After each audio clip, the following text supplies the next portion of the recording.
Ladies and gentlemen, I extend a warm greeting to all of you on this fine day. Today we embark on a journey of exploration and understanding, delving into a topic that holds significant relevance in our society. Our topic for the research project is the stark juxtaposition between two contrasting worlds, Sandton, often hailed as the richest square mile in Africa, and Alexandra, one of South Africa's poorest townships. As we venture into this exploration, it has become evident that Sandton and Alexandra serve as poignant examples of how the colonial and the apartheid era perpetuated the divide between the wealthy and the underprivileged. These historical epochs laid the foundation for a societal hierarchy, shaping access to resources and one's status within the community. Today, the people of Sandton and Alexandra share the same geographical area, yet live worlds apart in terms of opulence and poverty. This contrast not only challenges our perception, but it calls us to examine these historical forces and their continued impact in our society. As I stand at the threshold of my presentation, I too find myself at a juncture unsure of how to conclude this introduction.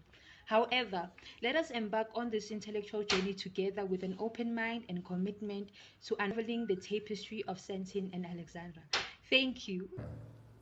This literature review highlights the significant income inequality in South Africa, specifically focusing on the divide between Sandton and Alexandra. It discusses how historical factors such as apartheid have led to this inequality, with one side living in affluence and the other living in extreme poverty. The literary review also touches on the impact of capitalism, which perpetuates this wealth gap and the psychological effects it has on marginalized communities. Furthermore, it emphasizes the disparities in education, with schools in Sandton receiving better resources and opportunities as compared to those in Alexandra. This literary review suggests that addressing these disparities through quality education and adequate skills development can help bridge the gap between the rich and the poor. It also calls for government accountability in allocating resources to uplift marginalized communities and prevent societal hierarchy. In conclusion, this literary review underscores the need for action to address income inequality and highlights the role of education and fair resource allocation in achieving a more equitable society. To conduct a research methodology has to be chosen in order to find specific answers for the questions that you have at hand. Well, as a group, we decided to choose the qualitative method. According to Patton, qualitative data consists of detailed descriptions of situations, events, people, interactions, and observed behaviors. Direct quotation from people about their experiences, attitude, beliefs, and thoughts from document, correspondence, records, and case studies. To narrow it down, we decided to find our answers through online interviews or face-to-face interviews.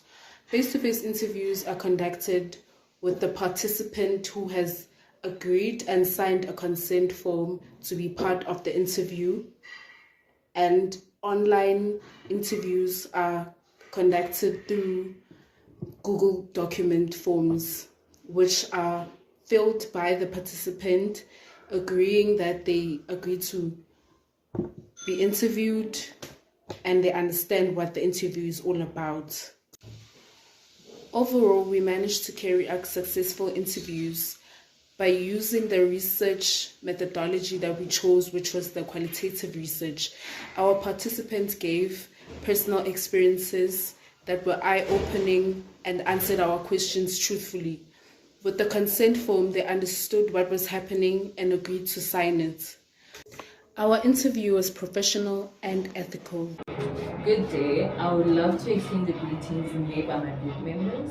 So in this presentation, I'll basically be concluding everything that they just said. So our research project researched into the socio-economic disparities between Sandton and Alexandra, two contrasting neighborhoods in Johannesburg. We examined how the hierarchy system impacts income inequality, living standards, infrastructure, crime rates, and access to basic services. Through interviews with residents from both areas, we gained insight into their experiences and perceptions. In Alexandra, residents expressed concerns about deteriorating living conditions, inadequate infrastructure, and crime. The municipality's provisions of services was perceived as insufficient.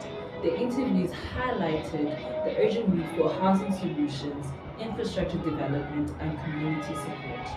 On the other hand, Sandton residents reported a high standard of living, efficient infrastructure, and low crime rates. They perceived the municipality as responsive to their basic needs and making their lives in South Africa, or Sandton rather, easier.